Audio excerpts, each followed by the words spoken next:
Hey guys, welcome back to the channel. In this video, we are going to go over a quick little set play against a man-to-man. Could possibly work against a 2-3, but basically, I think this would work better against a man.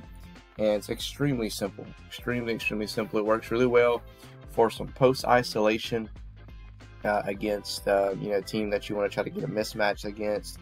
If you have a good post player, and if you want to get that guy some looks or that girl some looks. And then I also threw in at the end just kind of a quick little set to run against a 3-2 zone. I think that that's a defense that we've seen at times, but sometimes kind of throws us off just for a second until we can kind of adjust and put our people where they need to be.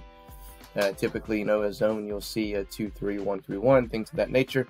So I just kind of want to go over the basic concepts and setup that we use sometimes just to kind of get the ball moving and to get some open shots. Okay, so we'll go through it slow. And this one here is we basically start off in a 3-2 set. So on offense, we have 3 people at the top, 2 at the bottom, and we kind of mix and match our guards and our post players. Our post players now start on the wing. Our 2 guards start on the block, and the point guard initiates this play simply by dribbling to one side, and everyone's going to rotate kind of like a clock would. So if 1 dribbles over this way, 5's going to rotate down, 3's going to rotate over, 2 rotates up, 4 rotates up, and then you have an isolation in the post. It's extremely simple. So we're going to watch that now. So we see dribbles over, rotates down. So now you're all basically in the same, it's kind of like just a fill and replace type offense. However, and now this guy has, if it kind of gets this guy moving a little bit, and as simple as it sounds, sometimes our post players, they just get so used to going sit down low that kind of takes them out of a rhythm. So, I mean, it could just be as simple as him running up, coming right back down, and just kind of get his body flowing again and get some movement. So, options here, obviously, you can go direct entry pass to the post, and then, as you'll see in a couple of slides from now, what can happen here, if you want a true 100% isolation, this person can just pop out to the corner, or what I'm going to show you here is this person can go ahead and up screen, and then now your 2 guards slashing to the post to go get the ball. And if they don't get the ball, they can roll all the way to the corner if they wish, or they can just basically stop there. So I'll show you that. So there's a direct entry pass, there's an up screen, there's a backdoor cut. So that's an option that they can get for a wide open layup if you see that indeed you have a mismatch on a team that maybe doesn't switch very well. You can maybe run that. Now here's to the opposite side, and as you see, we're just going to dribble over to the left side. Everyone's going to rotate over, and now notice how 3 pops out, and there's your true isolation. So if you're trying to get a mismatch down low, and you know that one of your post players has a matchup where that person cannot guard him or guard her, then very simple, just rotate over, get the ball to them there. And a smart coach, if they see that happening, they're not going to stay in that man-to-man very long, because they're going to be like, well, we need to pack the middle. If we have, mismatch down low, they're killing us, with the man-to-man, they may go to zone.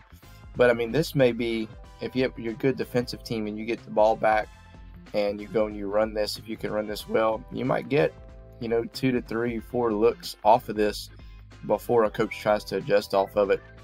It's extremely simple. Especially early on in the game, or maybe in the third quarter, you're trying to get into a rhythm and make that person adjust. So it's just something else to kind of have in your book of tricks, basically, to run if you need. So as you see there, he popped out. Now let's say the ball is reversed. We basically can set a double screen for that opposite wing player to get a 3-point shot. So it could actually be run against a 2-3 zone as well. It's something that you can run for a quick hitter, because you can go and pin one of these guys. But I think really against a man-to-man would be the best bet to run this against. So let me run that for you again. Notice how, so we dribbled over, isolation wasn't there, and they popped the ball back to the top. And you notice how this guy pops up high so he can have some spacing, or she can have some spacing to get the ball. And then once they pass the ball to the top, it initiates this person is going to cut through and these two post players are going to basically do a double screen. And the reason I'd say go send this person over here is because this person coming off the screen might actually be open here before they get to the corner. All right, and if that's the case, just give them the ball and it's a wide open layup. But if you're looking for a three, of course, just be a little bit more patient. Let the guy or girl run that baseline there, and then there it is, and there's a shot. Okay, so just again, really simple. Now we're going to show you something against a 3-2 set. So basically what we do against a 3-2 set, we're always going to send, to initiate this, we're going to send someone to the middle, and we're going to have a 1-3-1 set, and we're going to try to put these top two people right here at a disadvantage to kind of move the ball around. And so we always want to keep one person basically in the middle, one top, one wing, and one corner, and just kind of get some basic movement. So as you see here, we flash 4, we rotate the ball around there, and then from there we can either send one cutting through the corner, or we can send that opposite guard coming to the corner here.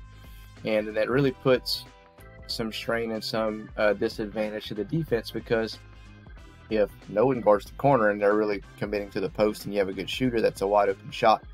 If they come out to the corner, then you're going to have a wide open post guy pretty quickly if we move the ball well enough. And if they catch the ball in the post and they're not rotating over fast enough, it's going to cause someone else to help over that typically probably shouldn't, and we just send this guy straight down the middle for a wide open layup. Okay, but there's some other options there. So let's see, so 3's cutting through, 1 screens that top guy, this guy rotates over. After the screen, we basically go back and we pop this guy out, and then we're just going to send someone to the middle and then someone to the corner. As you see, 5's going to flash to the middle, and then 2 or 3, regardless of who goes first, 1 can go over, I'm sorry, 2 can go over to the corner, or 3 could have just cut baseline.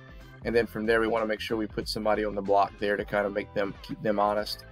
And let's say the ball goes to the corner. Here's what I'm talking about. If we swing the ball fast enough, as you see, the closest person to the ball is going to have to close out. And then from there, that will allow this person up top to take advantage of diving and potentially being open down low. And what you see there, for a split second, if you can get him or her the ball, and we're back kind of basically in our basic setup to where if this person catches the ball, this person can basically pop out, and then if this person catches the ball here and they're out of position, this person's going to have to rotate over. This person can dive back door for a shot, and if they're collapsed on, then you got that shooter that just popped out to the corner, and you could also make a shot there. So something basic, just some basic simplicity to move the ball against that 3-2 zone. So I appreciate you watching. Sorry it's been a little while since I've made a video, but I wanted to share that with you guys to kind of work that into your playbooks. Let me know if there's anything that you would like to see, if you have questions on, and other than that, we'll catch you in the next one.